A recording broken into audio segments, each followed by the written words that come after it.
Yeah, so welcome to Wedding Capture Go. Here we are with our first proper episode. Yeah. So yeah, we did the intro, which hopefully you've listened to, so you know who we are, and we're not just two random idiots talking about weddings. So this is our first proper episode, and today that we're here to talk about how you can prepare and get yourself ready for your 2023 wedding season. Yeah, I mean, it's February. No, it's March, actually. It's March. It's only just, but it is March. It's March now, and for most of us, like, the wedding season is either started or it's just about to start. So this time, as you're sort of finishing up last year's stuff and getting onto this year's weddings, is a good time to do some housekeeping in the business and make sure you're prepared for the year ahead, because if you don't do your preparations, you're just going to get overwhelmed. You're going to get a backlog, and if you've felt overwhelmed last year, it's just going to happen the same again this year, unless you try and put your processes in place beforehand. And I think as well, the main thing is if you can build yourself processes and kind of boundaries or whatever that you build, is that's taken care of. So you've only got to then focus on the job in hand. You're not worrying about those admin tasks or have a posted on Instagram or whatever. Is when you get to a wedding, you're not thinking about all the other things that you've got to do, so that you can really focus all of your energy and talent into just making the best images that you can, and so that then people see them and get them fast, and your delivery, and so that you can still manage to keep hopefully some kind of balance during wedding season. It's about not having too much on your brain and too much going on, so that when you turn up to a wedding, like you say, you're fresh. You're not worrying about, I've got like 16 weddings I've got to edit from, or I've got to post on social media because I haven't done it in a while. Like, you've already planned exactly what you're going to take from each wedding and put on social media beforehand and things like that. Exactly. And I think also the biggest thing as well is that you're not making mistakes. You're not turning up to a wedding with a memory card in your camera from the last wedding that you haven't backed up, or you forgot to format, and then you're there panicking going, can I format the card because I need it, but it's still got someone else's wedding on it, and I don't know whether I've got a copy of that, and it's all that stuff. Like, if you kind of have systems in place kind of that you can build at the start of the year, that then you kind of just rinse and repeat through the entire season, it kind of becomes routine then, if you like. And so it's very easy to stick to habits and get yourself into good habits before you get overwhelmed and busy.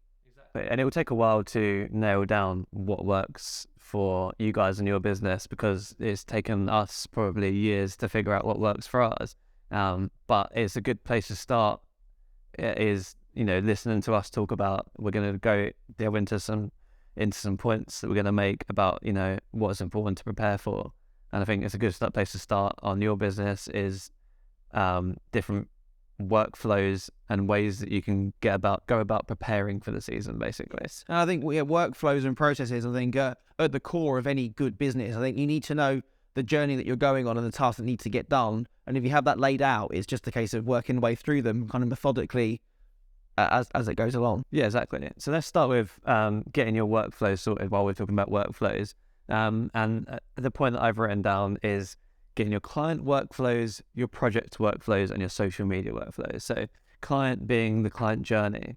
So I've written this down because what you don't want to do is you're halfway through the wedding season, you've got a backlog of 10, 15 weddings, whatever it might be, and you get an inquiry, and that person isn't going to hear back from you for a few days because you're doing weddings and you're editing and things like that. But you don't have a system in place to send them somewhere, or to send them a brochure, or you don't have an automatic email that you can write for a negative response. If you can't do the wedding day, you need something automated you can send the negative response to. And so if you haven't got that client journey already planned out for both people that you can do and people that you can't do, then you're going to end up sending lots of unnecessary emails. And even the people that do book you are going to have a less, positive booking experience because you're so busy doing everything else. I think that's the important thing, isn't it? It doesn't matter that if you have an inquiry in January when you're quiet, or you have an inquiry coming in August, is you need to service those clients or make them feel just as special, and no matter their whole journey with you. And that just because, say, you're in the middle of wedding season, you still need to get back to them and treat them with the same, say, level of quickness and politeness and the rest of it than you do that if you book them in January. Yeah, exactly. The client journey is important, and you want them to feel special no matter when they're booking you. And the way I think we both do it is Student Ninja, which is obviously just another client, customer relationship manager. A CRM in whatever you base, and there are many out there. So it's fortunate that me and Chris both use Studio Ninja and fully recommend it as well. Like, Uh, yeah, yeah. Fully. I took it on during the pandemic, mainly so I had time to set it up, much like an off-season time when you're quieter, to have time to load on all the weddings that I'd already had booked in on my old system, and then go from there. And I can honestly say now that I do not know how I coped without it. Yeah, definitely. So like we were talking about earlier, automated emails, if you can't do the date, you can just click a button and it will send them an email with recommendations on videographers. If you can do the date, then it will automatically send an email with a brochure or something like that.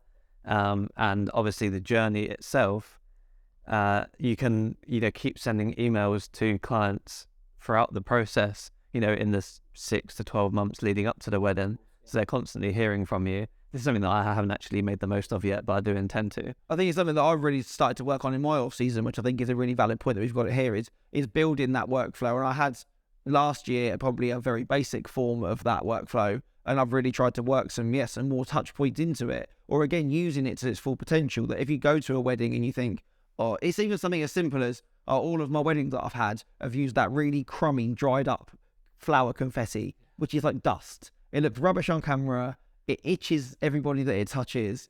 So I built a small email which goes out somewhere around 3 to 4 months before the wedding. One, it's a touch point so that you're appearing in their inbox to go, hey, just checking in. I know you're thinking maybe about a confetti shot on your wedding day. This is the stuff that I recommend. And even if it's you're recommending sparklers, or you're telling them to make sure that they get all their stuff together, all their detail stuff in one place there when you arrive at prep, and you can build those things into it, as well as the real fundamental points of it's 8 weeks away from your wedding, here's a questionnaire, or we need to have a meet, or you need to pay your invoice. All of that stuff is there in a set journey, and it's all automated. And I know from myself that in the height of wedding season, it's very easy to worry about what wedding you've got this weekend, not wedding that you've got in 6 weeks' time, and you need to send them a questionnaire or a payment reminder to. Yeah, exactly. The last thing you want to be worrying about is what I've got in like 6 to 8 weeks or whatever. And so having that automated system that already sends them the questionnaire they've got to fill out before your pre-wedding call, so that you don't have to then think, oh, yeah, I've got to send that email. Once I'm done with this wedding, I'll send out that email for that wedding I've got in 2 months' time. And you'll be focusing on right here and now. And so the automation allows you to do that. And I think also giving tips, like you say, is really important. I've actually got that in my to-do list at the moment, which is to, incorporate tips and hints and stuff into the client workflow, because it helps you and your client. Because we're coming, or all of us as wedding creatives, you would like to think attend far more weddings than your clients do. So we see these things time and time again, and it doesn't only make you able to provide them with a better experience or better footage or photos because their confetti looks better because you recommended a certain brand. It also means that it helps them as well have a better effect on their wedding day, because they don't know that that's not the best stuff to buy, or there's other stuff which is better. And yeah, exactly. I think that's really important. But it's not just the client experience and that kind of thing that's important. It's also your workflow in terms of your filming, photography, and editing process as well. And I think where I'm coming from with this is that, my current process is I just sit down and I just edit, and then I'll edit that one, and then I'll edit that one. Sometimes I get bored and move on to another one. What I've started doing now is I've got a list of the exact tasks I need to do for every single wedding and the order I need to do them in. So at the moment you've got, culling footage, and then after culling footage, rather than getting straight into edit, I'll go through, screenshot loads of that footage. Then I'll go through and make some reels from it, so that I've got like a bulk of reels that I can post from that wedding. And then I'll start the actual process of editing, and I'll have that same to-do list for every single wedding. So I've then got like a process and a workflow for that editing. And I imagine for yourself as video, that editing process, obviously the amount of footage that you're harboring and you have to sort through is a far more laborious task than it is as a photographer. For me, again, it's that project workflow is probably maybe a lot more concise with photo, but it's still just as important. It's it's emptying those cards so that you've got a backup in a couple of places, then a culling phase, an editing phase, that renaming, uploading it to your online galleries and all of that stuff. It's still a process, which is a process that your client doesn't see. Yeah.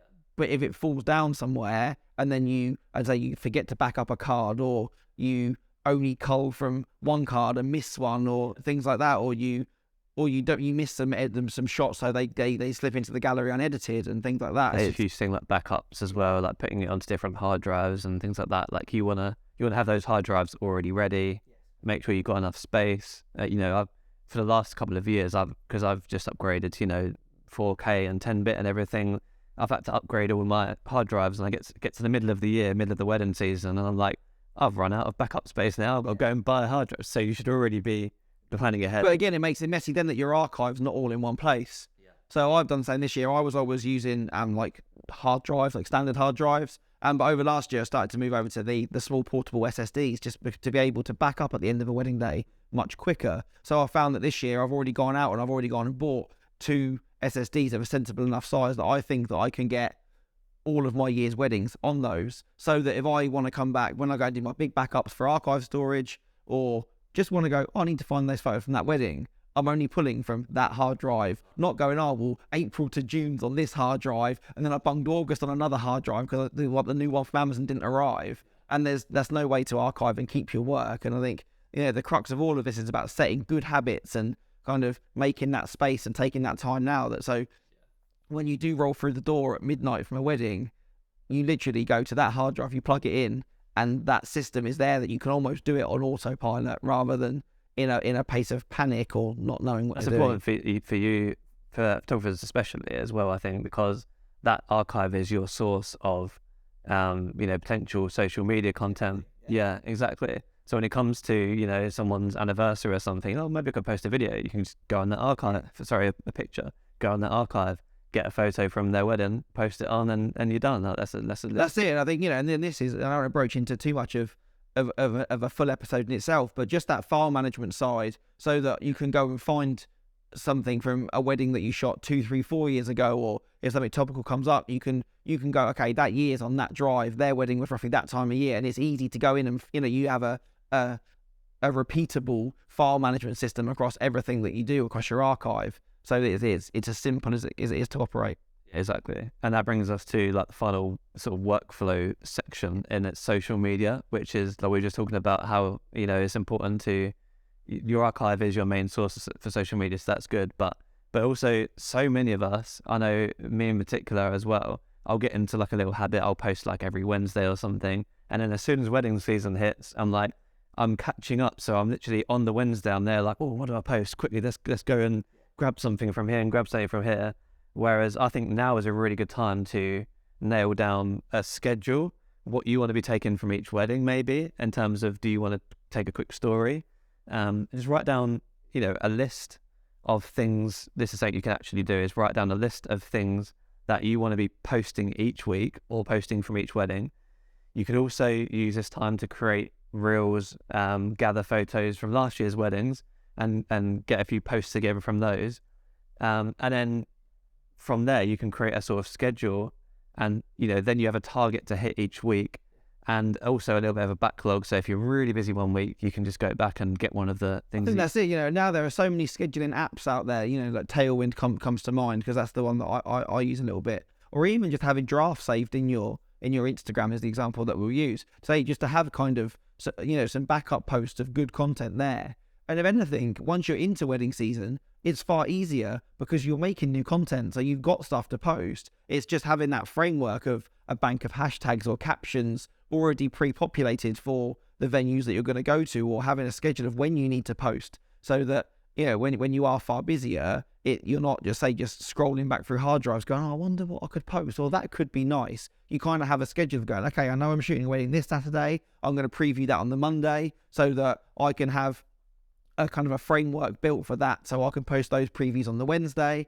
Then on a Thursday, I can have this archive post because it's a throwback Thursday, or it's kind of having those things built. Or even with reels as well, that we're seeing that I think this year they're going to be more prevalent than ever in our businesses, is making that kind of content. And for you as a videographer, that when you're going through that culling process, or even on the day, kind of being mindful to maybe take some portrait footage so that you've got those moments banked there primarily for social media rather than for your couple delivery. I know a lot of videographers are starting to shoot, a couple of vertical shots on the day. I don't think that I would ever have I don't know whether it's foresight, but sometimes I have the intention of doing something on the day, but once the day hits, it's just like you're in your zone, right?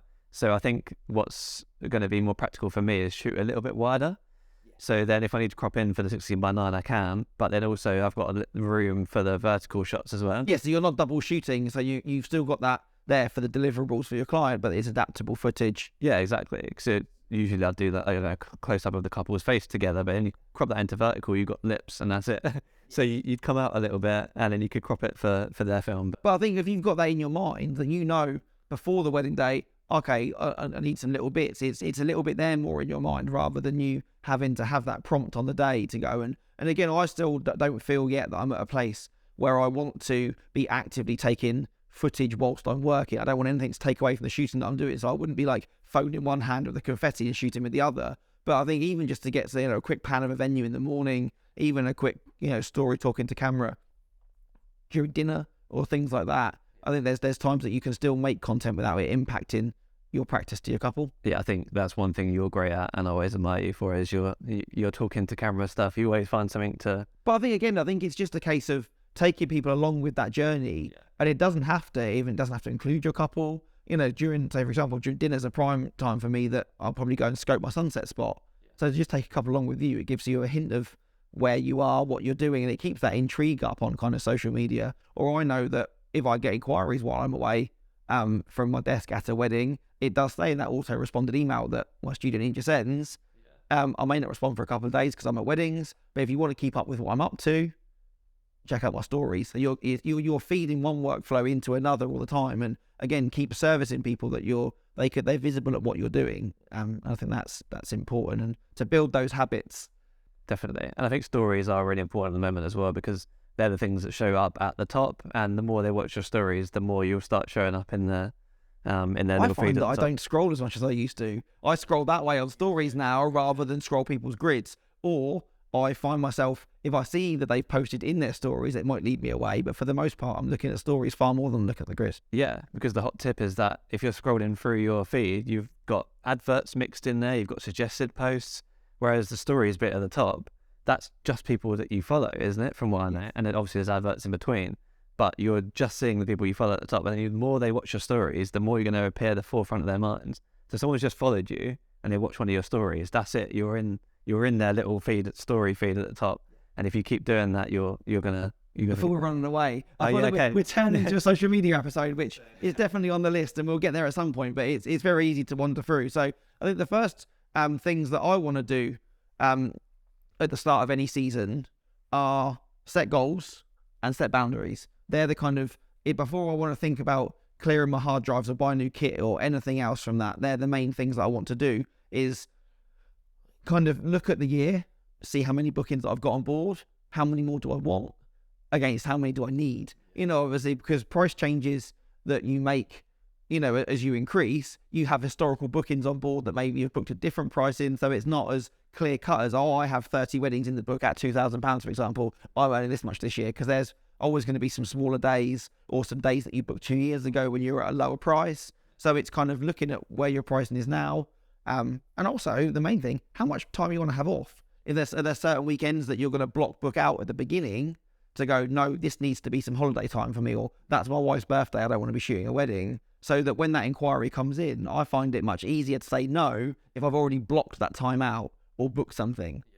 Otherwise, I'm very flexible to go, the holiday can probably wait to do the wedding. I think really important to book time for yourself throughout the year, especially during the wedding season, because it can be really easy to just think you're going to smash it out from March until September or October and just take no break just because you'll be so busy. I think somewhere you need. Well, I know that last year you took some breaks, didn't you? Right in the middle of wedding season, you had a holiday, didn't you, around in summer? Yeah, so we had a 10 to 11 day holiday. Was that pre-booked at the start of the year? It was pre-booked. But if anything, that may have put me further behind, I think. But that was quite a long holiday. I think the main thing is making sure you've got days, maybe weekends to yourself. A long holiday is obviously fine, but make sure that you're prepared for the backlog that's going to happen. Yeah, or look what you've got around that holiday. I think even just a simple thing of saying, do you know what? I've booked 3 Saturdays in June already. That 4th one's for me. Even if an inquiry comes in, there's a difference between not being booked and being not available. And I think in order to not reach burnout levels of shooting every Saturday for 3 and 4 months straight, it's setting that boundary at the start of the year. And I find that I have a notice board that sits by my computer that I kind of write these boundaries on, and it almost feels like they've been taken off of me, and I have this boss in my head then going, no, you can't book that day because it's this. Where, because we are our own bosses, it's so flexible, which sometimes can be your biggest enemy as well as your biggest, like thing which makes it good. because if a job comes in, you genuinely want to do it because someone's asking you to film their wedding, and that's that's what you. And but I think it's very important to not let, say, your own personal relationships slip because of that. And so to have those boundaries at the beginning in your diary are really, really important for me. And I think it's, if you set those habits at the start of the year, they're easier to keep once you get busy. Like, someone likened it to me once, and I'm probably going to go off on a wild tangent here, is that since you are a small child, you're conditioned that you brush your teeth at morning and at night. So it doesn't matter how drunk you are, how tired you are, ill you are, whatever. For the most part, you still brush your teeth at the start of the day and the end of the day. And it's routine. So for you to go, I need to go to gym twice a week, or I need to make that. So if you build that as a routine in the same way that you brush your teeth, when that person goes, I need to have a meeting now, I'm brushing my teeth. I can't, it's making sure that for you to service yourself and have that gym appointment, or that morning off with your friend or whatever, it's setting those habits now, so that they become, once you get into wedding season, it's so easy. And normally it's those things which are good for you, some social or some fitness, which are so easy to slip by and go, no, I'll just spend that time at my desk instead. Yeah. I look at my goals from the last couple of years, and maybe pre-2020, and I just think, hang on, they're all work goals. And like you say, I think it's important to set your own personal time, what you want to achieve personally as well. And some of that comes, like you say, from forming habits. And I was going to say, it's quite easy for us to say, turn down a wedding on a weekend because, you've set yourself personal time. But some of you listening might not have the luxury of turning down the weddings. So what then you can try and do is plan how many weddings you want in a certain period of time. And then once you've got, close to that, then you can sort of start turning them down. And also I think it's being sensible. Like, I know from last year or the last couple of years that due to COVID, I ended up shooting a lot of weddings far closer together than I wanted to because of, postponements and such. I think at one point I did 4 in a row, which I would never, ever advise to anybody. And I walked through the door on the end of my 4th wedding, laid in the middle of my floor, and felt like I could literally die and cry at the same time because I was that tired. But at the same time, what I did find over that time is that I actually really enjoyed doing doubles. I found that I could take my head into weddings, and when I came home that night, knowing that I was going back out again the next morning, I kind of didn't come down from the wedding high. And so that the couple that I got maybe the second day, I wasn't starting to jog into a sprint for their wedding. I was still running and I was warmed up. So I found that then I realised, well, okay, if I only want to shoot, say, an X amount of weddings a year, if I am lucky enough that I can get those as doubles, I'm still making, say, 6 weddings in a month. Like, in the best possible scenario, I could shoot 3 doubles over 3 weekends and a whole weekend off, but I've still shot 6 weddings in the month. Where if you shoot 4 Saturdays, you've lost all your weekends with your family or 9-to-5ers, and you've still only shot 4 weddings. No, very true. So that's why it's important to plan when you want your weddings. And knowing what's possible for you. Not everybody might say, do you know what, I come home from a wedding and I'm done, so I can't do that. Or you might say, as a filmmaker, knowing how long the edit process on the other end, I can't afford to take on too many midweek weddings because my edits from the weekend then would pile up. I'm leaving myself no time to get those edited. And it's doing what's right for you, I think, is the most important thing. I mean, we look very deeply at double headers because we're like, what's the travel time and things like that. And obviously, if you get home and then you're transferring everything, and then if the travel time's a bit longer the next day. So we look quite deeply into that. But yeah, so like you say, it is important to set goals for yourself. Sometimes, to be honest, the times that you can get off will appear to you afterwards. So often we get booked sort of a year in advance or whatever, maybe even more. You might not have planned for 2024 what holidays you're going to take yet. Just leave it a little bit. See when the bookings are coming in, that sort of thing. And I think this early part of the year is a really good place to do that. I think because, for myself, I never want to go into a year being fully booked for that year. So if I can get to a point where I can sit down in kind of January, February time and say, well, you know what, I've got 2/3 of my weddings in for the year. I'm only chasing, say, 1/3 of my bookings. And you can start to see where natural breaks emerge. And if you can start to block those gaps out, then that leaves you then with knowing that you've got enough work in to pay the mortgage and to survive, but you've still got those rests in so that you'll go into the weddings that you have got, refreshed and ready to go. And kind of that you are going to see your family that year. Yeah, definitely. And I think moving on to the next point then is sorting out your marketing for this year, because Forgetting those weddings. Yeah, forgetting those weddings next year, because again, similar to social media, I guess, because it comes under the same bracket, is that you'll be so busy if editing, filming, photographing this year's weddings that often you can forget that you've still got a book for next year. Yeah. And while this industry is relatively passive, there's not actually a lot of people I know who do a ton of marketing. It's still, you need to be putting yourself out there. You need to think about things like your website, your brochure, your Instagram, how you're communicating with other photographers and videographers as well, because I know that I get a lot of work from photographers.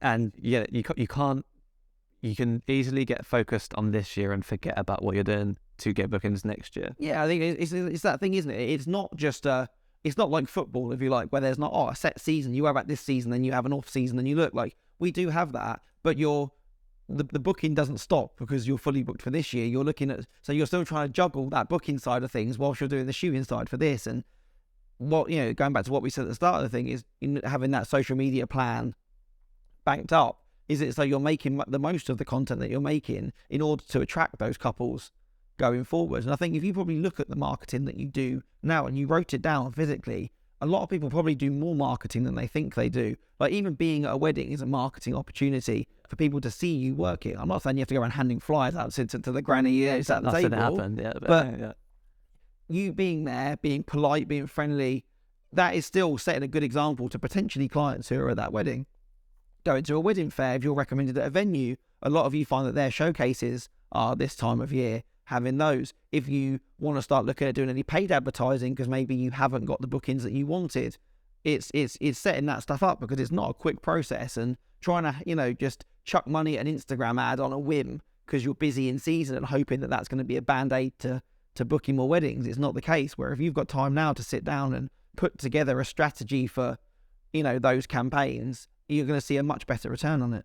Also styled shoots, which I don't tend to do a lot, to be honest. But I do think styled shoots have their place in terms of, and we'll get into all of this eventually. But I think there is a great episode to be had on that. But I think the two things that I think styled shoots are great for, if you're starting out, to get you places that you wouldn't go or not getting booked at currently, network, exactly that. Or if you want to move markets, if you feel that you're stuck in a rut and you're only getting a certain type of wedding, because obviously you can only market with the content that you have.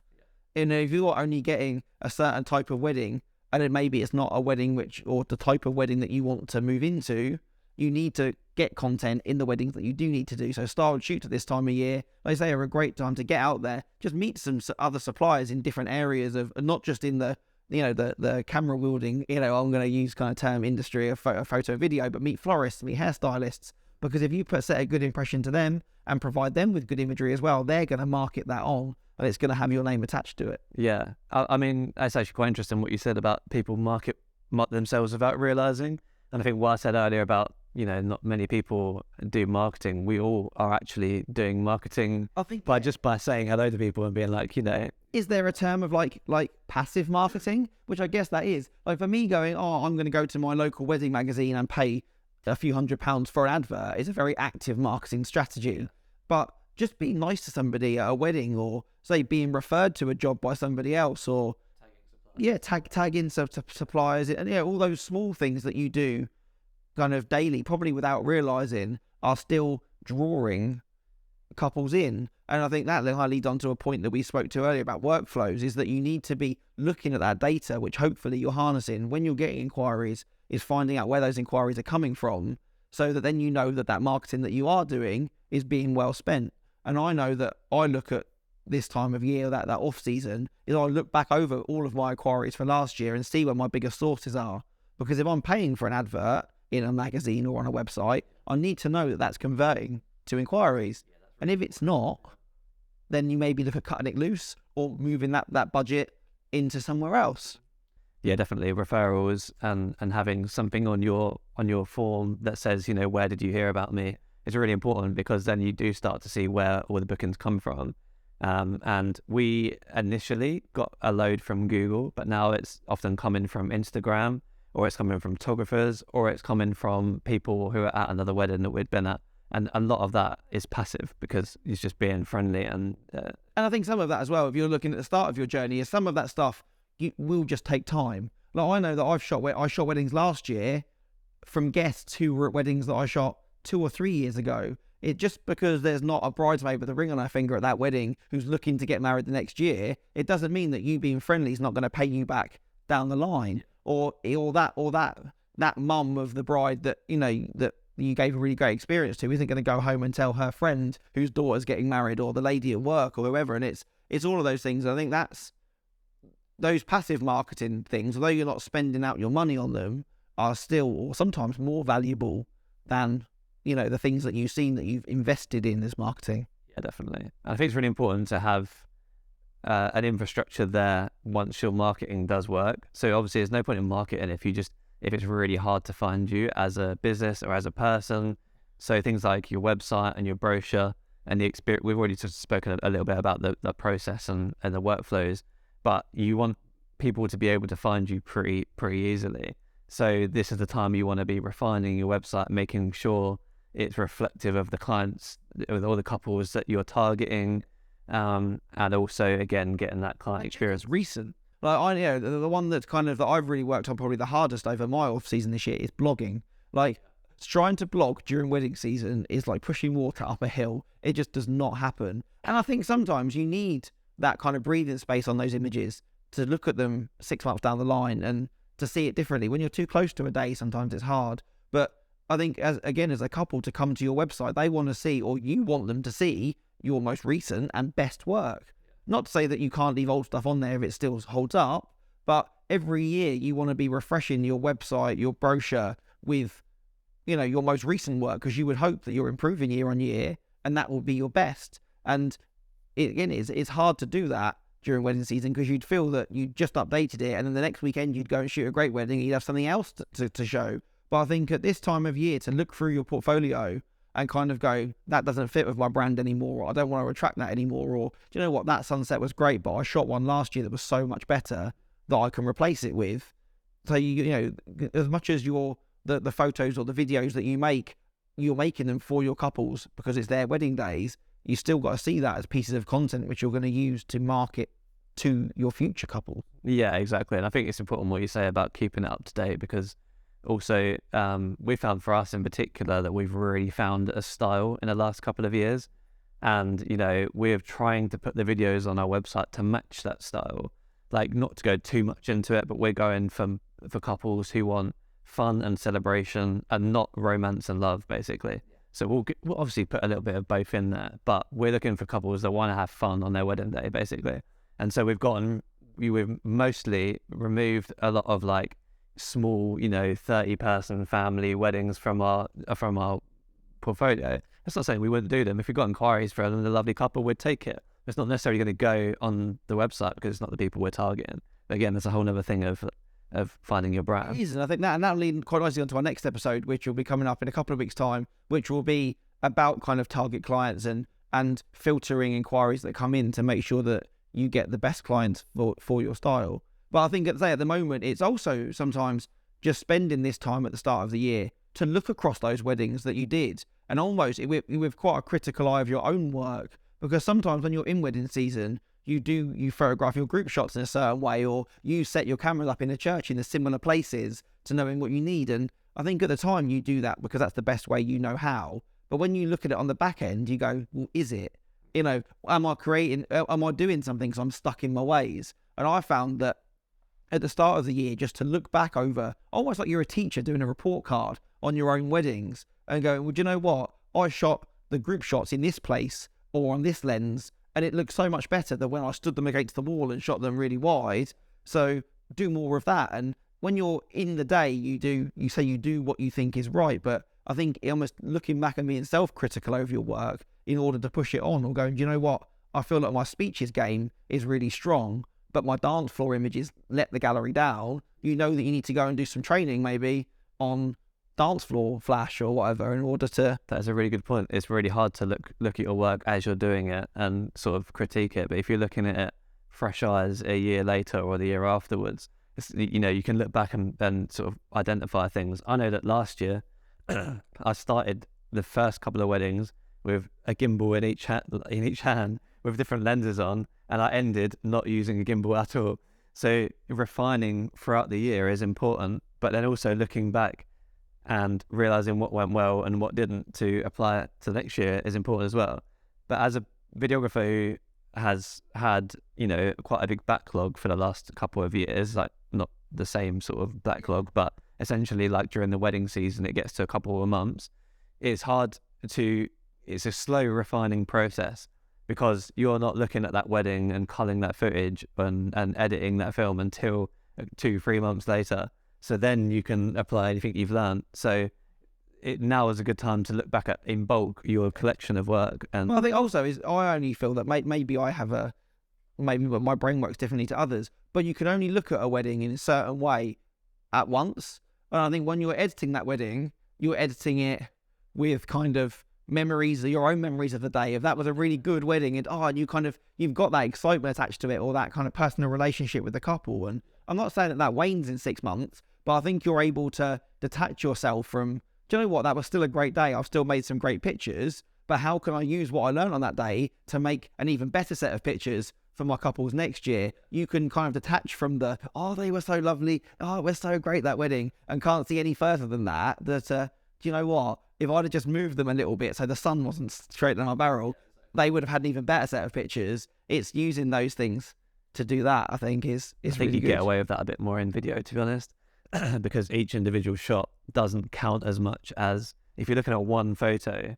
Everything in that photo counts. The framing, the position of the light, where the shadows are. If you're looking at video, obviously we're trying to look at that, but it's much more important as to what's going on in the shot. Yeah. And so for me, I'll look back at a whole highlights film and be like, I've edited that so well, like it looks so good, and this part's good. But then if I take one particular shot from it, that's kind of almost the more important thing, is what am I doing in this section of the dance floor? Like, am I doing it? Am I, not shooting it right? Am I lighting it wrong? And don't you find as well, I really enjoy going through my archives, because sometimes in the summer I shoot so much and so fast, I look at it, I love it, I edit it, I deliver it, and then because you're on to the next job, you almost forget. And sometimes to sit and look back through some weddings that you shot 6 months ago, you find stuff in there which you think, that's absolutely gold, or that's an amazing moment, which I then want to push out on socials, or I forgot I'd even taken, or that's a prime portfolio image. And sometimes I find there are a lot of in-between frames, or they're quite, because, you get the big sunset or the big first kiss or the confetti, that stuff you kind of earmark for previews straight away. That's what you remember from the day, where, do you know what, there might just be a really lovely shot of Nan during the speeches. The low-key shots. And because they don't stick in your memory, you don't rush back to them and go, I need to find that shot for this. Yeah. But when you just sift through a gallery, that's when arguably, you find your best work. Definitely.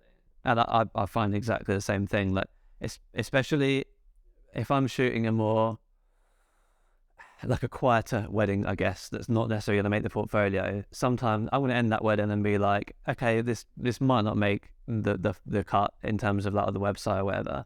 And so I'll be editing it for the couple and not thinking I'm going to take this bits and this bits. So I'll come back to it later and be like, wow, there's a moment here. I could take this. And I've recently done this, actually. I've come back to an old wedding when I was like making some reels for social media to post in the future, and been like, this is a really nice moment. This, and I can take this out. Whereas when I was editing, I was like, this whole wedding as a whole isn't my brand, but this little moment here is. And I think that's something which is really important as well, is not only looking through what you've done the last year, but looking over what you've done as a whole, because as you start to build that, do you know what, I want to move in this direction, or maybe shoot more of those weddings. There might have been one of those weddings that you shot 2 or 3 years ago, which has got loads of good content in it, but because you've got a better camera now, or you've got a different editing style now, you can go through that archive, re-edit that stuff, kind of give it a bit of a freshen up, and it might still then fit on your website with all your new stuff, but just the way that you edited it 3 years ago didn't. Or you might find a frame in there which really fits, which you hadn't realised. So it's not just looking at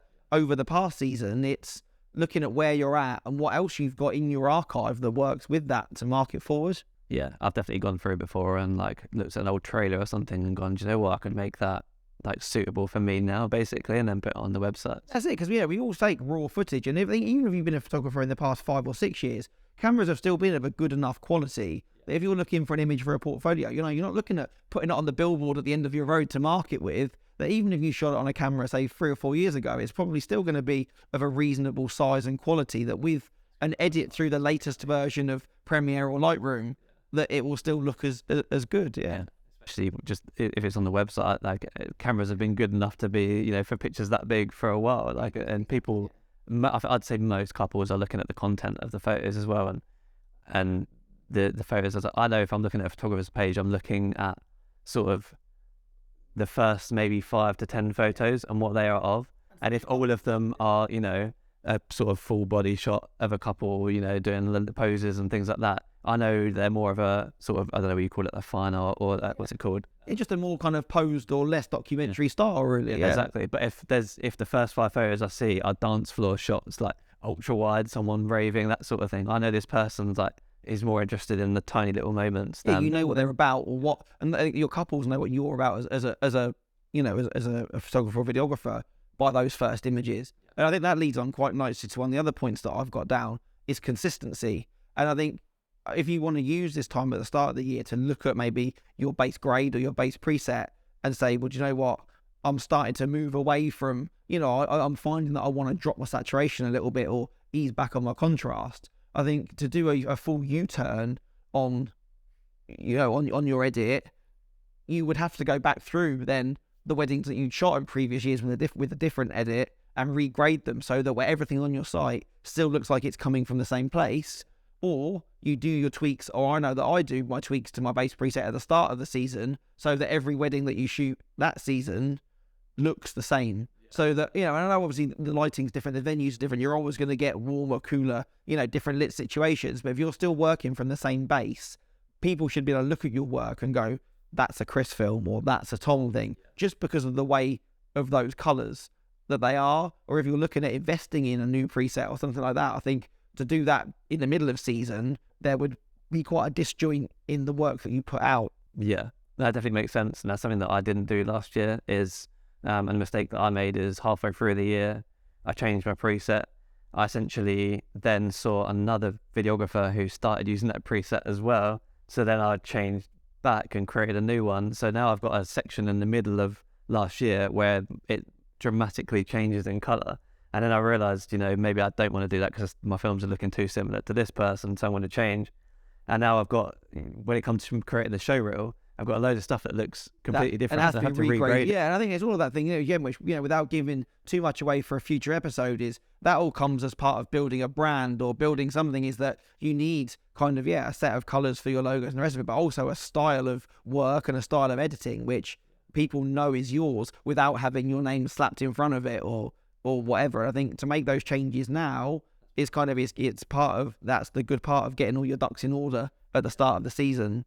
Yeah, so get your presets sorted, get your LUTs sorted for video. It doesn't have to be exact. You can, you're going to be manipulating things as you go along, like you say, for different venues. And also, I know people have different presets for different seasons. Yeah, it's the same thing, especially if you're someone that starts to enter the destination work or is doing that. You can't use the same preset for, a July in Santorini that you can for the, for the same, that when you're shooting in Scarborough in December. They're two very different places, and you can't make that stuff in the cold winter look really, really warm. But in the same way, you can't make somewhere which is bright and sunny look really, really cold. But I think it's just that certain tone of colours and levels of saturation and things like that, which are all lie in that base LUT or base preset that kind of still make it yours. Definitely. And going on from that, you want to make sure that before your season, your gear is nailed down as well. Yes, I think that's just as important. I wrote this note here, and it says that you MOT your car once a year, so why don't you do the same to your camera? And I think the point is, I use 2 cameras and 2 lenses pretty much for most of the day, and those things take a hammering. Over last year shooting 45 weddings, 12-hour days plus, commercial work stuff for myself and the rest of it. You're putting thousands of frames or hundreds of hours of footage through those cameras, and you're thinking, if you pull a camera out of your bag and it doesn't work, or you've got a lens and it's got sand in it because you shot it on a beach or something, you can't do your job. So making sure that if you want to buy new kit and then get used to it, that's kind of done now. And also that the kit that you have got, if your sensors are cleaned, you know, the rubbers aren't hanging off of them. If you've lost a lens cap, buy a new one at this end of the season, and all of those things. Yeah, make sure you're not doing that sort of mid-season, especially like sensor cleaning and stuff. Like you don't want to turn up to your first wedding and be like, oh, I've got dust on a set. Like you want to turn up to your first wedding with a clear just mindset of everything sorted, all the cards are already pre-formatted. Because sometimes I leave my cards on my audio devices unformatted for a while because they can support like hours and hours and hours of footage. So everything's completely empty and you're just ready to go from scratch, I think is the main thing. And that's it. You know, with a video, it's even more so. Like the amount of kit that you have and different batteries for different devices is having that kind of workflow of, you know, like I know that you've got a very sexy like charging wall, so that you can come in and you know that battery belongs to my audio device, that belongs to my gimbal, that belongs to my camera. Where for me, I'm very lucky that I have a flash battery and a camera battery, and that's about it. But it's still having, it's, you know, if you want to start build something like that now, so that you know that you can come in, spill your spent batteries, chuck them on the wall and go to bed, that you're sorting that stuff out now, or you know last year that you had a couple of real sticky moments where you were running out of battery fast, knowing that you've got to charge it over dinner to get to the speeches. Buy another battery at this time of year. That has been huge, having like the charging station, and having, I said actually probably the biggest part about it is I have a bucket for charged batteries and a bucket for non-charged. So I always know just at a glance what I need to charge for either the next wedding or, you know, what's sitting in the not charged things. So basically I've got to do that. And I think for photography, I've seen photographers who don't use the same SD cards, so they won't format an SD card until that wedding is edited.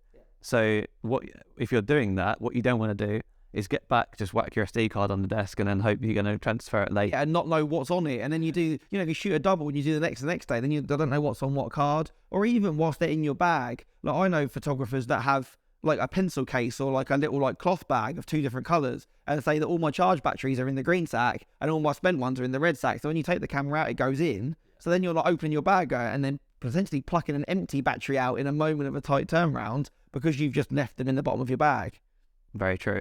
And also going on from gear, just the last thing on that is just making sure that you've got the gear that you're going to get used nailed as well. So what I'm saying here is basically if you buy something new middle of the wedding season, you've then got to figure out how that integrates into your workflow, and you've got to also test it.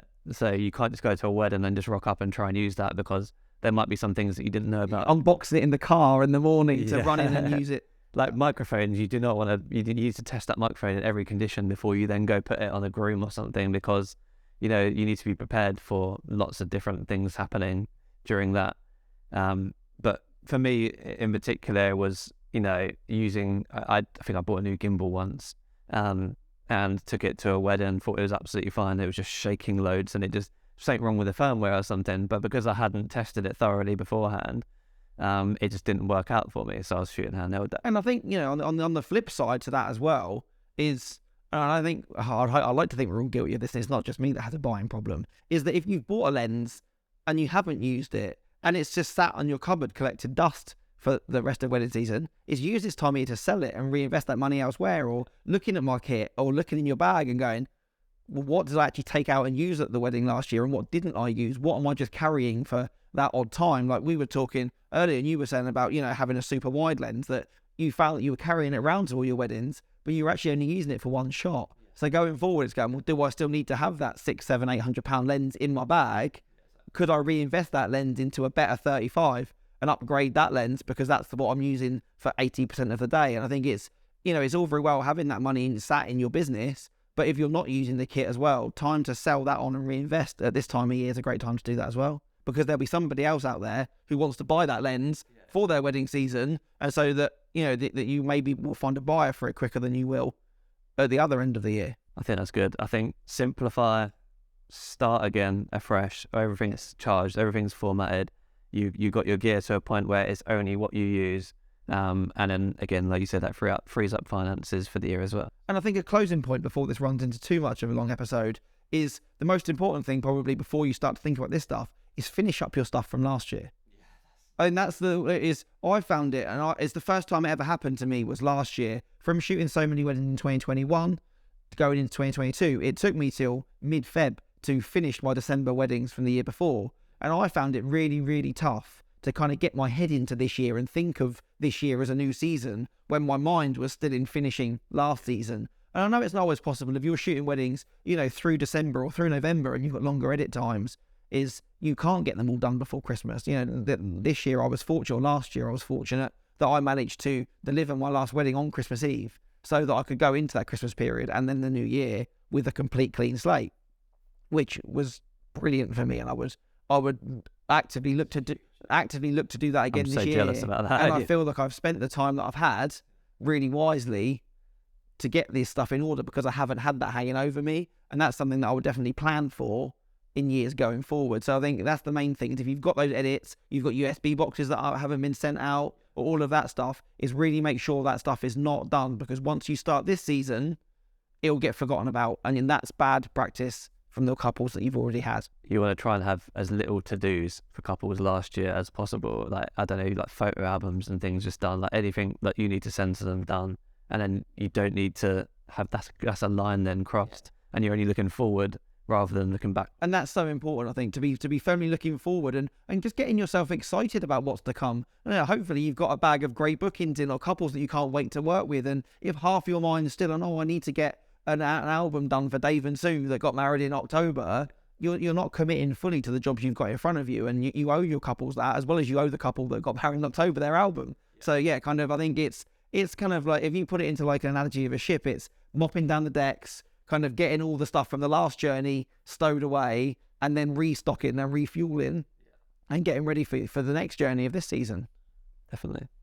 So yeah, we got through quite a lot. I feel like we've talked for a lot, but hopefully there's something in there which has given you some really good ideas, or has pinged a light bulb moment of something that you need to get to before you start your wedding season, hopefully in the next few weeks, that you can address from listening to this. Yeah, I feel like each of these points deserves its own episode. We were talking about this beforehand, that like there are so many of these points that we could go and talk for another hour for. But what we wanted to do is really just give you this brief overview of what to do before the wedding season starts. And later on in future episodes, we'll go through in more detail a lot of this stuff. But if there's something in particular that you want to see, then feel free to drop us a message, or if there's a comment section on what you're watching, let us know in the comments if there's something that you want to see in the future. Yeah, or anything you want us to elaborate on. If you feel that we have only skimmed the surface on something, and you're more interested in a certain aspect, feel free to message either of us on our channels, or or through this, and we can answer you on the kit that we use, or the software that we use to do that certain thing, of course. Amazing. Well, thank you for listening. So yeah, thank you. And again, this is our first proper episode, and as we build up, I'd like to think that the audience will grow with it, and all of your shares and likes and subscriptions and the rest of the things, and just tell your friends. That's the main thing. Like, again, we said in our intro, I know my mum will listen, and we've got a couple of mutual photographer and video friends that will listen, but just that, even that one share, or you telling your friends about this podcast, will really help it get to a bigger audience. And if this has been helpful, definitely share it with as many people as you can. Yes. Amazing. See you in the next one. Thank you very much. See you next time.